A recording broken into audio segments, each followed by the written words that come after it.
Mga kapamilya, maraming salamat na patuloy kayong nagtiwala, sumuporta, nagdasal at lumaban kasama.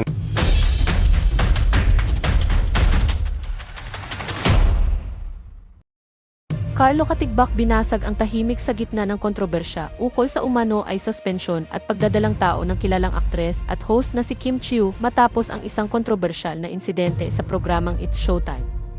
Magandang araw sa lahat ng ating mga mahal na tagapanood at maligayang pagdating sa isang masusing pag-uulat at eksklusibong paghimay sa pinakamainit na issue na kasalukuyang gumugulat sa buong industriya ng Philippine entertainment. Sa mga nakalipas na araw ay naging napakaingay ng pangalan ng kilalang kapamilya TV host at aktres na si Kim Chiu dahil sa kanyang hindi inaasahang at matagal na pagkawala sa tanghaling tapat na noon time show na It's Showtime. Ang pananahimik ng pamunuan ng Kapamilya Network sa mga unang araw ng kanyang pagliban ay lalo lamang nagpayabong sa iba't ibang uri ng haka-haka at matinding spekulasyon sa gitna ng publiko at sa lahat ng pangunahing social media platforms. Marami sa ating mga kababayan ang patuloy na nagtatanong kung ang kanyang pagkawala sa ere ay isang direktang parusa o panloob na suspensyon mula sa pamunuan ng network, o kung may mas malalim at mas sensitibo pa itong dahilan tulad ng mga mabilis na umuusbong na balita na siya ay kasalukuyan umanong nagdadalang tao. Sa gitna ng lumalalang tensyon, walang humpay na usap-usapan at naglalakihang mga balita sa internet. Ang mismong Chief Executive Officer ng Kapamilya Network na si Carlo Katigbak ay tuluyan ng binasag ang kanyang katahimikan upang magbigay ng opisyal na pahayag at linawin ang totoong sitwasyon sa likod ng malaking kontrobersyang ito. Upang mas maunawaan ng lahat ng ating mga tagapanood ang pinagmulan ng malaking gulong ito, kailangan nating balikan ng mas malalim ang isang kontrobersyal na eksena na naganap sa mismong live broadcast ng It's Showtime kamakailan lamang. Sa nasabing episode,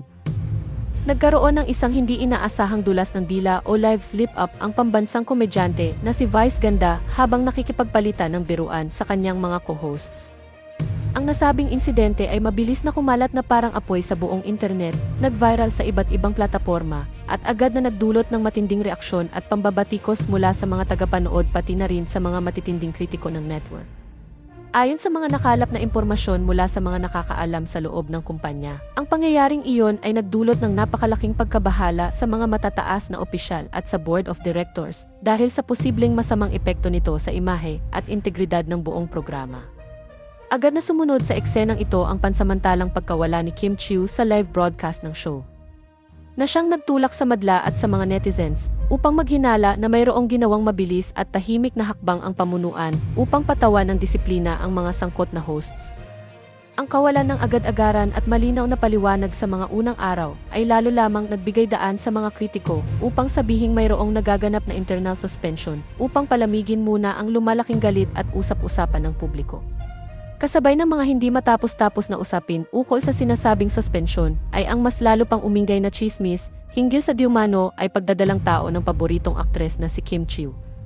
Ang balitang ito ay mabilis na naging pinakamainit na paksa at naging paboritong talakayan sa iba't ibang online forums, YouTube commentary channels at entertainment blogs sa buong bansa. Dahil sa napakatinding interes ng publiko at sa walang humpay na paghahanap ng katotohanan ng mga fans, nagkaroon ng malaking banta ang balitang ito sa mga kumpanyang may umiiral na multimilyon peso endorsement contracts sa aktres. Sa mundo ng corporate entertainment, ang anumang malaking pagbabago sa personal na buhay, kalusugan, o pampublikong imahe ng isang kilalang endorser ay maaaring magkaroon ng napakalaking epekto sa mga kasunduan, sa pagpapalabas ng mga patalastas, at sa mismong halaga ng mga produktong kanyang kinakatawan. Ang mga malalaking corporate sponsors ay naiulat na nagsimula na ring magpahayag ng kanilang matinding pagkabahala hinggil sa kasalukuyang status ng aktres, na naglagay sa pamunuan ng network sa isang napakasensitibong sitwasyon kung saan kailangan nilang balansihin at protektahan ang parehong kapakanan ng kanilang kilalang talent at ang mga milyon-milyong pisong kontrata sa kanilang mga kasosyo sa negosyo. Sa gitna ng patuloy na lumalalim na krisis na ito sa pagitan ng publiko, sponsors, at ng network, hinarap ni Chief Executive Officer na si Carlo Katigbak ang mga kinatawan ng media upang magbigay ng isang napag-aralan, maingat, at kalkuladong pahayag upang kontrolin ang lumalalang pinsala sa imahe ng kumpanya. Sa kanyang opisyal na pahayag, binigyang diin ng mataas na ehekutibo na ang Kapamilya Network ay nananatiling matatag sa pagtataguyod ng pinakamataas na pamantayan sa larangan ng broadcasting at sa walang kompromisong pangangalaga sa kapakanan ng kanilang milyon-milyong manonood sa buong mundo. Nilinaw niya na ang bawat hakbang na ginagawa ng pamunuan sa kasalukuyan ay nakatutok sa pagsasaayos ng mga internal na proseso, pagpapatupad ng tamang gabay sa live broadcasting, at sa pagtiyak na ang lahat ng kanilang mga programa ay mahigpit na sumusunod sa mga alituntunin ng regulator. Bagamat hindi direktang ibinunyag ang lahat ng detalye ng kanilang panloob na investigasyon ukol sa kontrobersyal na insidente na kinasangkutan ng show, ipinahiwatig ng managers na ang pamunuan ay patuloy na nakikipag-ugnayan ng maayos sa lahat ng kanilang mga hosts, talents, at sa mga nakatayong sponsors upang panatilihin ang pinakamataas na antas ng profesionalismo at ang matibay na tiwala sa bawat isa. Tungkol naman sa maselan na usapin ng sinasabing suspensyon at sa patuloy na kumakalat na pregnancy rumors ni Kim Chiu, formal na ipinaliwanag ng pamunuan na napakahalagang igalang ng buong publiko at ng media ang pribadong buhay at personal na espasyo ng kanilang mga artista habang inaayos ang mga panloob na schedule at taping ng kumpanya. Ipinahayag ng ehekutibo na ang kasalukuyang pagliban ng aktres sa programa ay bahagi lamang ng isang nauna ng nakatakdang pahinga, pag-aayos ng kanyang mga personal na commitment, at paghahanda sa iba pa niyang malalaking proyekto. At hindi dapat agad nalagyan ng mali siya, maling interpretasyon, o ng mga hindi beripikadong hinala mula sa mga online kibitzer.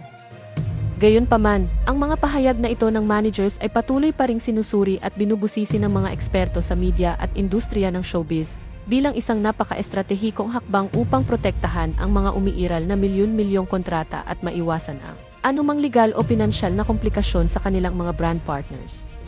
Sa kabila ng mga opisyal na paliwanag na ito, nananatiling nakatutok at nakaabang ang buong sambayanan pati na rin ang milyon-milyong tagahanga sa mga susunod na kaganapan at sa muling pagbabalik ng aktres sa harap ng kamera upang tuluyang matuldukan ang kontrobersyang ito. Kung ating susuriin ng mas malalim ang pangyayaring ito, hindi na bago sa industriya ng Philippine entertainment ang pagkakaroon ng mga ganitong uri ng usapin kung saan ang isang simpleng insidente sa live television ay nagiging sanhi ng napakalaking domino effect sa buong kumpanya. Ang live broadcasting ay mayroong napakataas na risko at ang bawat salitang bitawan ng isang host ay may katumbas na responsibilidad sa harap ng milyon-milyong Pilipinong nanonood sa kani-kanilang mga tahanan.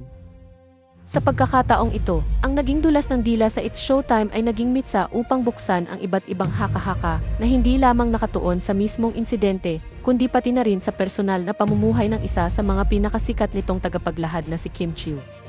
Ang pagkakatagpo ng usapin ng disiplina sa trabaho at ng mga personal na balita tulad ng umano ay pagdadalang tao ay lumikha ng isang perpektong bagyo sa media na mahirap agad na palamigin ng walang malinaw at opisyal na pahayag mula sa pinakamataas na namumuno sa kumpanya. Sa panig naman ng mga tagahanga at taga-suporta ni Kim Chiu, marami ang nagpahayag ng kanilang buong suporta at nagtanggol sa aktres laban sa mga itinuturing nilang walang batayang chismis na naglalayong sirain lamang ang magandang reputasyon nito. Sa iba't ibang mga komento sa social media, nanawagan ang mga fans na itigil na ang pagpapakalat ng mga hindi kumpirmadong balita na maaaring magdulot ng stress at negatibong epekto sa mental health at pangkalahatang kapakanan ng aktres. Sinabi ng marami na nararapat lamang nabigyan ng sapat na panahon at respeto si Kim Chiu na makapagpahinga at asikasuhin ang kanyang mga personal na gawain nang hindi ginagawa ng mali siya ng mga taong naghahanap lamang ng ingay sa internet. Para sa kanila, ang pananatili ng aktres sa tuktok ng industriya sa loob ng napakaraming taon ay patunay ng kanyang dedikasyon at profesionalismo sa kanyang trabaho. Samantala, sinasabi rin ng mga showbiz analysts na ang ginawang mabilis at direktang pagtugon ni Chief Executive Officer na si Carlo Katigbak ay isang patunay kung gaano kahalaga para sa Kapamilya Network ang pangangalaga sa kanilang reputasyon at mga corporate alliances. Sa kasalukuyang panahon kung saan napakabilis kumalat ng fake news at mga teorya ng conspirator sa social media, ang hindi pagtugon ng isang kumpanya ay maaaring ituring ng publiko na pag-amin sa mga paratang. Sa pamamagitan ng paglabas ng ehekutibo, naipakita ng network na sila ay may kontrol sa sitwasyon at nakahandang protektahan ang kanilang mga artist habang pinapanatili ang magandang ugnayan sa mga kliyente at ad partners. Ang ganitong mga hakbang ay mahalaga upang maiwasan ang posibleng pagkasira ng mga nakatagong kasunduan sa negosyo na nagkakahalaga ng daan-daang milyong piso. Habang patuloy na naghihintay ang publiko sa muling paglitaw ng aktres sa tanghaling tapat, nananatiling paboritong paksa sa mga talakayan sa radyo, telebisyon, at internet ang naging pahayag ng pamunuan ng Kapamilya Network. Ang usaping ito ay nagsisilbing paalala rin sa buong industriya ng entertainment ukol sa kahalagahan ng maingat na pananalita at pamamahala sa mga live shows. Pati na rin sa tamang balanse sa pagitan ng pampublikong buhay ng mga artista at ng kanilang karapatan sa pribadong pamumuhay. Sa ngayon, ang lahat ng mata ay nakatuon sa It's Showtime at sa mga susunod na pahayag na maaaring ilabas ng kampo ng aktres upang tuluyan ng maipaliwanag ang buong katotohanan sa likod ng kontrobersyang ito. Sa pagtatapos ng ating eksklusibong ulat para sa araw na ito, nananatiling bukas ang ating talakayan para sa inyong mga reaksyon at saloobin hinggil sa napakainit na paksang ito. Ano ang inyong palagay sa naging pahayag ng managers ng Kapamilya Network na si Carlo Katigbak ukol sa usaping ito? Sa tingin niyo ba ay sapat na ang kanyang naging paliwanag upang matuldukan ang mga haka-haka ukol sa suspensyon at sinasabing pagdadalang tao ng aktres?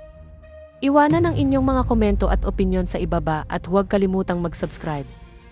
Mag-like at i-click ang notification bell para sa higit pa at pinakasariwang mga balita at pagsusuri sa mundo ng showbiz. Maraming salamat sa inyong walang sawang pagtangkilik at pagsama sa ating pagbabalita sa araw na ito.